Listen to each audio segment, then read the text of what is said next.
dată prima dată pragul și facem în așa fel, cum a zis domnul Bodea, ca până în 2020 ca să ne angajăm să ne mai întâlnim. Ar vrea el. Da. Și de o altă problemă, ne putem întâlni. o altă problemă care ne bate de-n spate pe fiecare, unii dintre noi nu mai pot participa pe motiv de sănătate. De aceea, cât putem, facem tot posibilul să ne întâlnim an de an, dacă sunteți de acord cu treaba asta. De acord. Da. În legătură cu micul grup din Cermei care cotizează și ne ajutăm reciproc, situația financiară a grupului, am avut un sold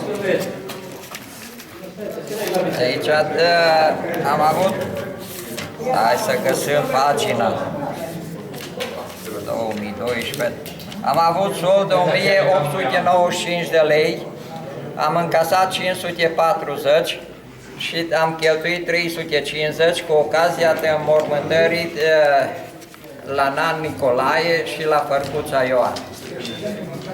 Soldul care te-a rămas e 2085 de lei, din care la cec avem 1585 și 500 de lei bani cash.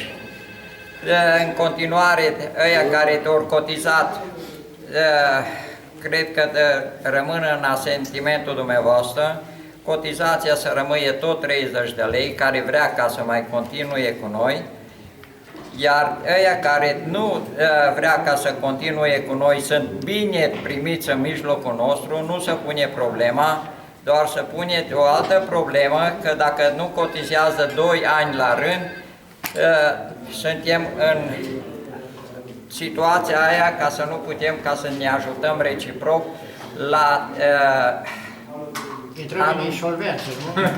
intrăm în insolvență, cum zici. Da. Eu cred că până acum ne-am făcut cu brio datoria, ne-am dus unde am avut ocazia, până când avem bani la ștrif, până atunci ne facem datoria. Când nu mai avem bani, atunci stăm deoparte. Da. Dragii mei, eu vă doresc să vă simțiți bine și acum bucătarul a zis că micii îți gata fripți, se vor servi micii și după aceea să vă rezervați, să mai beți un pahar de rătie, să spălați micii ca să puteți mânca și un grătar cu garnitură. Da. Încă o dată vă doresc multă sănătate și să închinăm un pahar în sănătatea celora care sunt aici și care nu au putut ca să vie pe motive de sănătate. Să fiți sănătos! Să treci după pătul, lumea vă rămâi cu plătecă pentru el.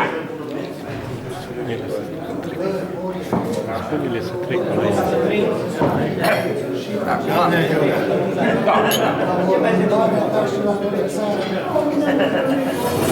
Ai vorbit cu Vădățan anul?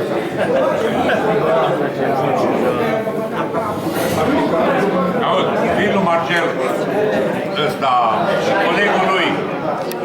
Cum îl cheamă?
că numai Tony fuge de...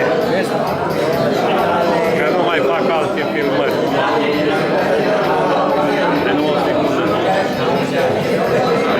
Cântam. Hai, Angele, că noi fost, ma. Neluțule, scuză-mă. Vai. Acolo, să ne vadă Găveriș și Dragul Rahon să-i vină aici cu noi. Vă-l invitați la colegii tăi. Eu la mine le-am făcut. Lista-i deschisă, poți să Eu vii. la mine le-am făcut și le-am făcut degeaba.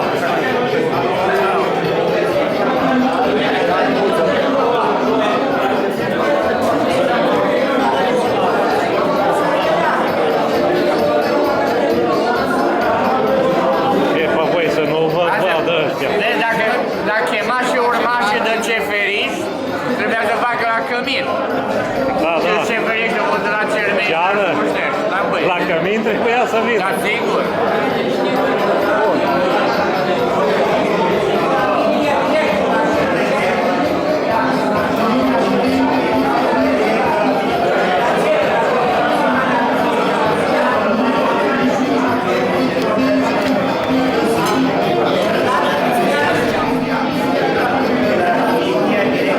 Nevastă s-a pensionat cu șef la revizia Siberia. Și acum nici în adișat am vorbe, la acolo, la ori cu PDR, există de toate partidele de la mâncare gratis, băutură gratis. Nu ești timpul serviciului să te vadă șeful.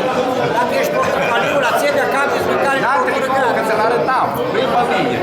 La țevea, dacă ești Care este timpul portocaliu, serviciului să iei mâncare ceva cu pe băutură față? gratis. 5.000 de oameni au mâncat la țevea și m-am dus la acolo și le-am spus, mă dați-o și de pe mare, că nevastă e gravidă de sală. Nu vreau să-mi dea cu pentru trezor. Filmează-l pe băiatul ăla cu albastru. Îl dăm pe tine să...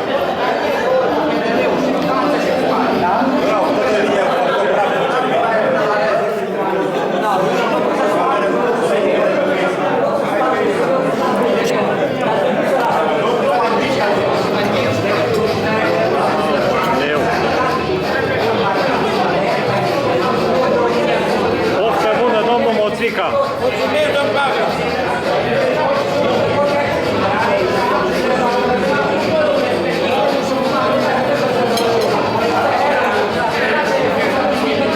A doua zi de masă vă rog la televizor și la file gata, s-ar putea.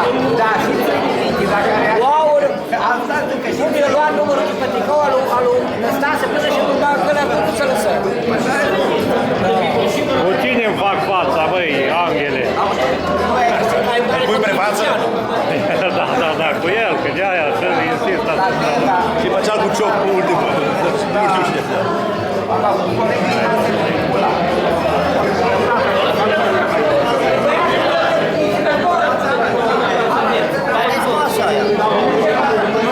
Ce vezi? Hai, vezi. Nu te pensiona. Nu, Pavel, că n-am vârstă. Ajutorul unde ți? Numai pe morarul nu vreau să-l aduci aici. Cine e șeful tău, mă? Atăvacului. Atăvacului. El de care moralul la hom, știți? Acum? Da. Chiară? De când? De mâine? De la întâi. Prietenul la Buța, trebuia să-l aduc. Da, mă, și pe ăsta de la eu.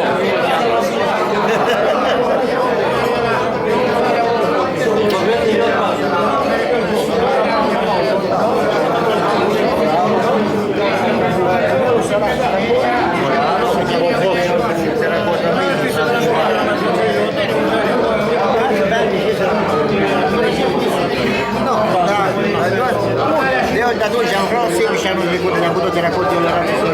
Eu de 20 ani.